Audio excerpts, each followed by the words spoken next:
अस्सलामुअलैकुम सामिन इकराम। 10 जुमादल ऊला है, 15 दिसंबर है। ख़बर का उन्वान है मुफ्त राशन के बदले वोट।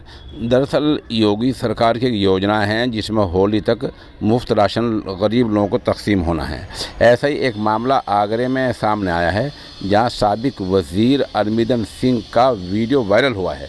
वीडियो में वो कह रहे हैं, महिलाओं को, औरतों कह रहे हैं कि राशन तुम्हें मुफ्त दिया जा रहा है, बताओ वोट किसे दोगी।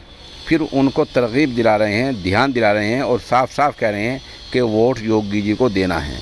तो क्या बीजेपी के लीडर इतनी ओछी हरकत पर उतर आए हैं? ये वीडियो आप देखें। चुपके से डालती हो आज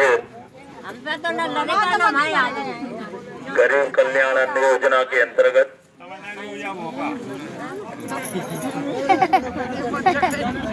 तमाम लड़का का चूक है और पति का चूक है। तुम जाई में डालियो योगी की में चूक। अरे जिनके भी जो